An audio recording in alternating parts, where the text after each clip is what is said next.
इस जंगल में जब मैं पहली बार आया था तो इसकी जो शोभा थी वाकई में यहाँ आपके 10 किलोमीटर में देखने को न मिलती। नरहिया अपनी भयानकता के लिए जाना जाता था।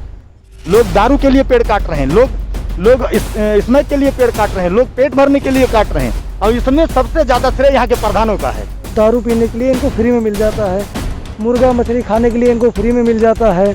मैंने डीएम को अवगत कराया, मैंने रेंजर को अवगत कराया, मैंने यहाँ के स्थानीय पुलिस को अवगत कराया, लेकिन सब ढाक के 3 पात साबित हुए। वो इसमें बीडीओ सीडीओ एपीओ सब मिले हुए हैं। जितने भी ठूठे पेड़ दिख रहे हैं पिछली साल ये थे, जिंदा थे। यहाँ पे खुलेआम 12 बजे पेड़ काटे और जैसे लगता है उनकी खुद की संपत्ति है, काट के खुलेआम लेके जा रहे हैं, उसको बेचेंगे, दारू लाएंगे, शराब लाएंगे, पियेंगे, खाएंगे। वन माफियाओं से लेके अधिकारियों तक साठगांठ है।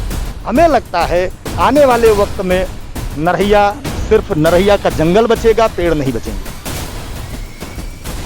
जहां देश कोरोना महामारी से जूझ रहा है, लोग ऑक्सीजन के लिए लड़ रहे हैं, झगड़ रहे हैं।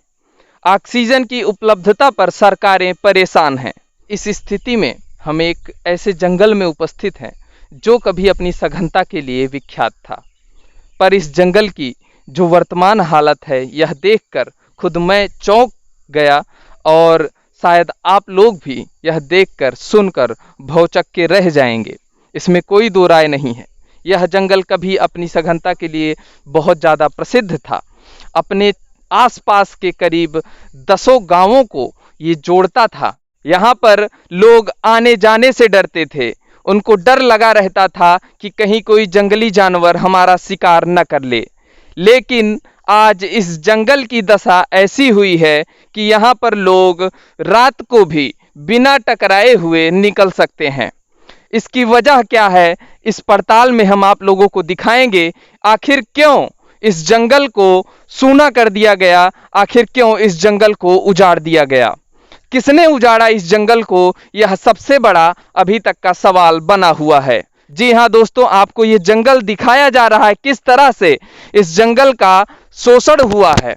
आदमियों का, इंसानों का शोषण आपने सुना होगा, ये एक जंगल का शोषण हम आपको दिखा रहे हैं कि आखिर किस तरह से इस जंगल का शोषण किया गया। बीच में मैं कहूँगा अपने कैमरा पर्सन से वो दिखाएं कि आखिर किस तरह से पूरी फील्ड खाली हो गई है, और यह शोषण एक दिन का नहीं है। आप लोग ध्यान दीजिएगा, मैं फिर से बताना चाहूँगा, यह शोषण केवल एक दिन का नहीं है। यह शोषण विगत कई वर्षों से लगातार होता हुआ चला आ रहा है। आपने भूमाफिया भी सुने होंगे, तो आप आज एक और माफिया का नाम सुन लीजिए। ये वो माफिया हैं जो जंगलों में हरी लकड़ियों को काटते हैं, हरे पेड़ों को काटते हैं और उसकी तस्करी करते हैं। तस्करी शब्द का इस्तेमाल यहाँ पर इसलिए किया जाता है क्योंकि भारतीय संविधान कहता है कि हरे पेड़ पौधों को काटा नहीं जाना चाहिए। आखिर क्यों इस दशा में हरे पेड़ पौधे काटे गए, इसका जवाब कौन देगा। ये एक ठूठा पेड़ है जो कि रो रहा है कि आखिर क्यों मुझे अपनी सुख सुविधाओं के लिए इस तरह से काट दिया गया। इस पेड़ को देखिए, पेड़ के भी आंसू होते हैं। उनको महसूस करने की ज़रूरत है, उनको समझने की ज़रूरत है। और देखिए यहाँ पर किस तरह से लकड़ी काट कर रखी गई है, जो कि शायद किसी वन माफिया का खेल है, जो कि इन लकड़ियों का तस्करी करके उनसे धनार्जन करने की कोशिश कर रहे हैं।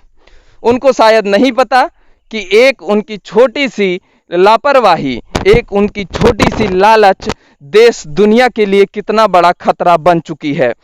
लोग देख रहे हैं, लोग समझ रहे हैं, ऑक्सीजन की किल्लत लोगों को नज़र आ रही है। यहाँ के जो वन माफिया हैं वो किस तरह से हरे पौधों को काटे हैं, किस तरह से हरे पेड़ों को उन्होंने निस्तनाबूद कर दिया है। मैं अपने कैमरा पर्सन से कहूँगा कि वो दिखाएं आखिर किस तरह से यहाँ पर हरे पौधों की कटाई की गई है। मैं अपने कैमरा पर्सन से कहूँगा यहाँ के आसपास के क्षेत्र को भी दिखाया जाए कि किस तरह से यहाँ पर जो है ठूठे पेड़ के पड़े हुए हैं। हो सकता है कि आपको कैमरे में वो ना दिखें, लेकिन मुझे अपनी नग्न आँखों से जो दिखा वह काफ़ी हैरान कर देने वाला दृश्य रहा है, क्योंकि यहाँ पर हर अगले पेड़ के पास 2 ठूठे देखे गए हैं। ठूठे वो होते हैं, मैं अपने दर्शकों को दिखाना चाहूँगा, इसे ही ठूठा कहते हैं। जो पेड़ कट जाता है उसके बाद जो कटी हुई नीचे की इसकी जड़ बचती है, इसी को ठूठा कहते हैं। हर अगले पेड़ के पास एक या दो ठूठे यहाँ पर नज़र आ रहे हैं। सारे हरे पौधे हैं।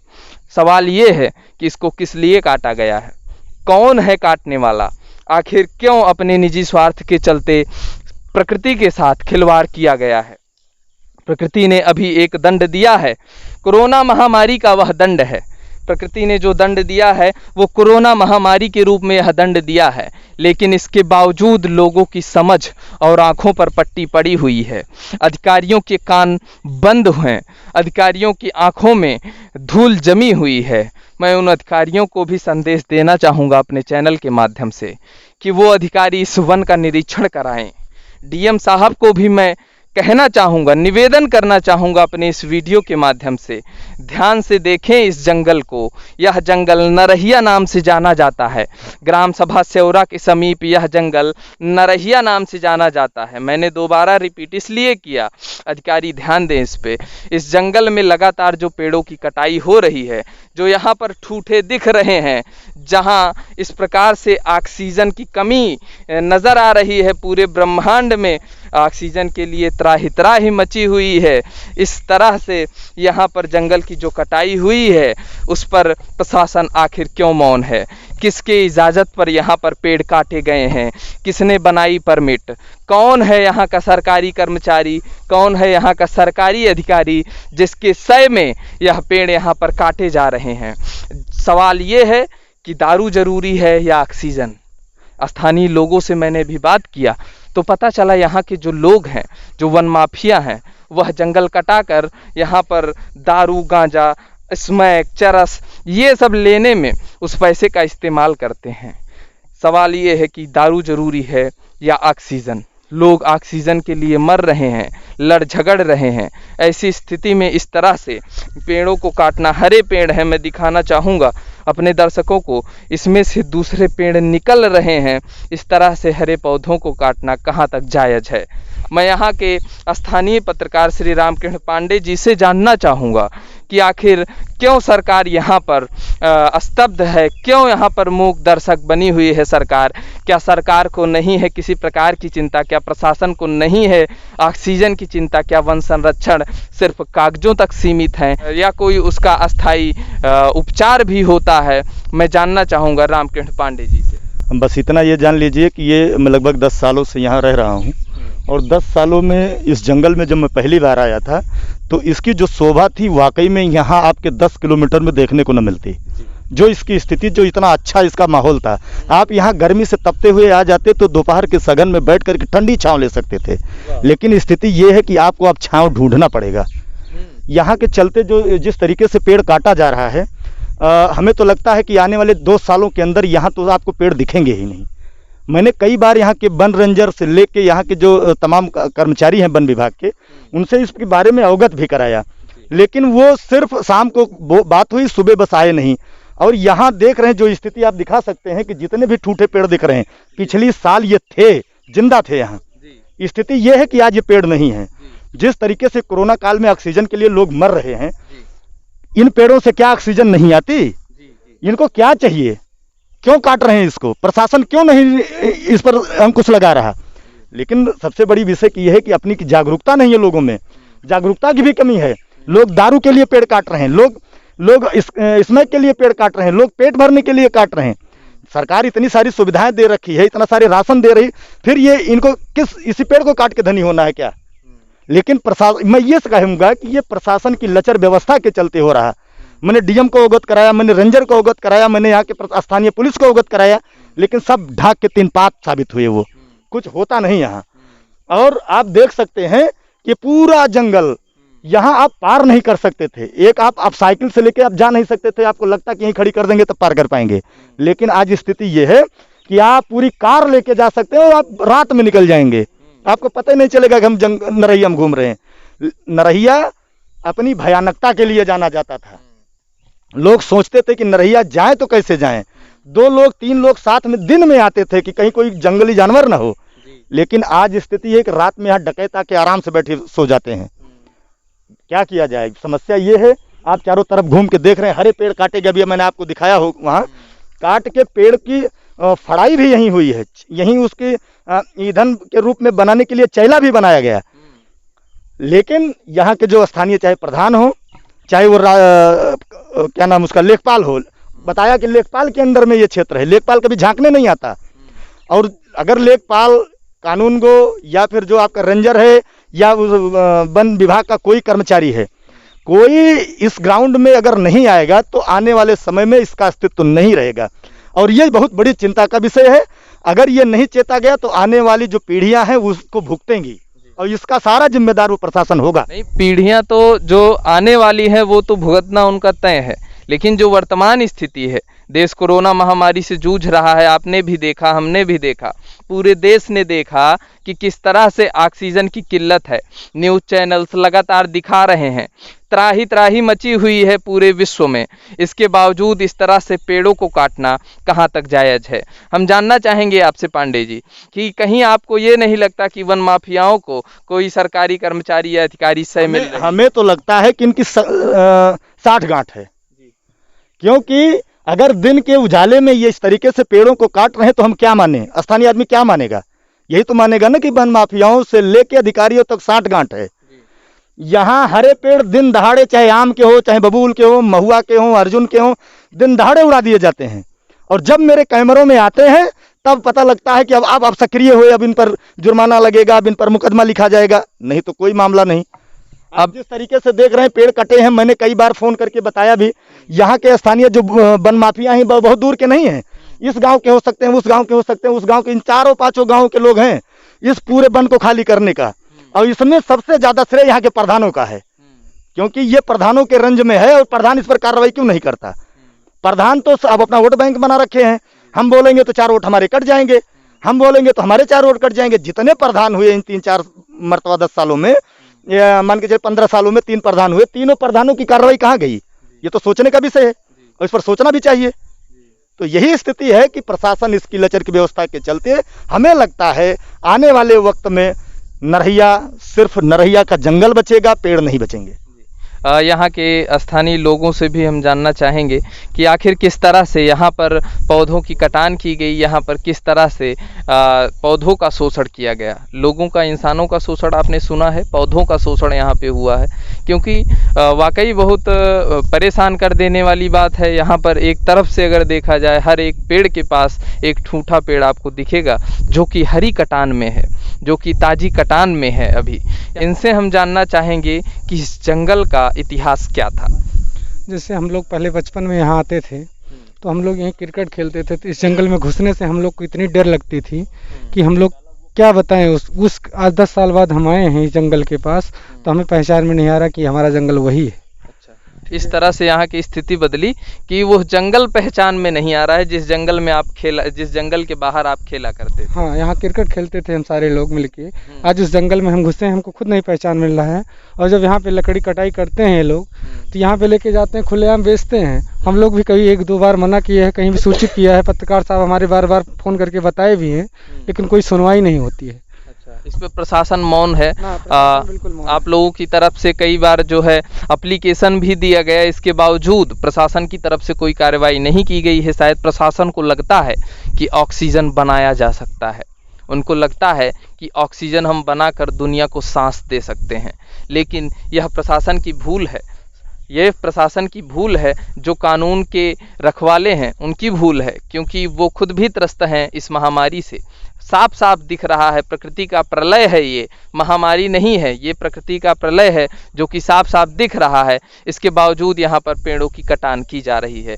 यहाँ पर उपस्थित हैं एक और बड़े भाई, इनसे भी हम जानना चाहेंगे कि आखिर कौन लोग हैं जो इस तरह से पेड़ों को काट रहे हैं, आखिर वो कौन लोग हैं जो इस तरह से प्रकृति का दोहन कर रहे हैं। सबसे पहले तो मैं आपका नाम जानना चाहूँगा सर। पिंटू कुमार उपाध्याय। जी पिंटू भैया, आप ये बताइए कि यहाँ पर जो पेड़ काटे गए हैं, ये प्रकृति का साफ साफ दोहन है। दुनिया जो कोरोना महामारी से जूझ रहा है, ऑक्सीजन के लिए लड़ झगड़ रहा है, अस्पताल में बेड नहीं है, लोग एक दूसरे के ऊपर चढ़े पड़े हैं, ऐसी स्थिति में ये प्राणवायु हैं, ये ऑक्सीजन जो पेड़ हमें देते हैं प्राणवायु हैं, और इन प्राणवायु के दाताओं को इस तरह से हरे पौधों को, हरे पेड़ों को काटना कहाँ तक जायज़ है? आखिर वो कौन लोग हैं जो इस तरह की घटना को अंजाम दे रहे हैं? ये यहाँ के हमारे जो प्रधान थे, पूर्व प्रधान रामचल यादव थे, ये अभी हाल ही में इनका जो ख़त्म हुआ है पीरियड, ये इन्हीं के संरक्षण में बहुत ही ज़्यादा कटाई हुई है। इससे पहले तो बहुत कम कटाई हुई थी, लेकिन इनके पीरियड में बहुत ही कटाई हुई है, क्योंकि ये दारू पीने के लिए इनको फ्री में मिल जाता है, मुर्गा मछली खाने के लिए इनको फ्री में मिल जाता है। उसके लिए ये उन लोगों को छूट दे रखे हैं जो कि इसको काट कर ले जाते हैं, बेचते हैं, दारू बनाते हैं, इनको पीने को देते हैं। इसीलिए ये चल रहा है, और इनको ना ये रोकते हैं ना टोकते हैं। अच्छा, आपको लगता है कि कहीं न कहीं वोट बैंक के लिए जो है इस तरह की छूट दी गई है? हाँ बिल्कुल, ये वोट बैंक के लिए ही इनको छूट दी गई है कि ये लोग को हम जैसे यहाँ पे छूट देंगे, ये हमको वोट देंगे। लेकिन फिलहाल अब क्या बताएं, बहुत ही बेकार स्थिति है यहाँ की। जी, यहाँ की स्थिति इस तरह से दिख रही है, लोगों को दारू पीने के लिए, नशा करने के लिए ऑक्सीजन के साथ वो खिलवाड़ कर रहे हैं, पेड़ पौधों को काट रहे हैं। यहाँ के स्थानीयों से जो हमें जानकारी मिली उसके अनुसार यहाँ पर जो है लोग अपनी छोटी छोटी ज़रूरतों को पूरा करने के लिए हरे पौधों को काट रहे हैं। जिस तरह से यहाँ पर अभी लकड़ी हमने दिखाया था अपने दर्शकों को, जिस तरह से यहाँ पर लकड़ी फैली हुई है, यहाँ पर दिन दिहाड़े कटाई की जा रही है, आपको क्या लगता है कि अधिकारियों की सही इसमें मिली हुई है या? जी बिल्कुल मिली हुई है, क्योंकि इसमें BDO, CDO, APO सब मिले हुए हैं। उसके बाद में और भी जो यहाँ के अधिकारी होते हैं वन विभाग के, सारे मिले हुए हैं, तभी होता है। क्योंकि इतनी हिम्मत नहीं है इनकी कि आप बिना किसी के मिले हुए खुद काट ले। जी, बिना परमिट के वन काटने की अनुमति नहीं है, परमिट प्रशासन बनाता है, और यदि परमिट नहीं बना तो जंगल काट नहीं सकते हैं, क्योंकि बिना परमिट के कोई भी पेड़ काटा नहीं जा सकता है, भले वो निजी हो या सरकारी हो या ग्राम पंचायत का हो। जब यहाँ पे गेंद वगैरह इस जंगल में चली जाती थी तो हम लोग 4-5 लोग इकट्ठा होके फिर जाते थे वो गेंद को लाने के लिए। मतलब अकेले हिम्मत नहीं होती थी कि कोई जंगली जानवर शिकार न कर ले। हाँ, और इधर से और शंकरगढ़ की तरफ अब पूरा दिखाई देता है, सेवरा से शंकरगढ़ की तरफ देखो तो पूरा दिखाई देता है। तो आर पार पूरा जंगल, कहीं किसी कोने में आप देखिए आर पार यहाँ पर जंगल दिखाई दे रहा है, आर पार दिखाई दे रहा है कि इस जंगल के उस पार क्या है, इस पार क्या है।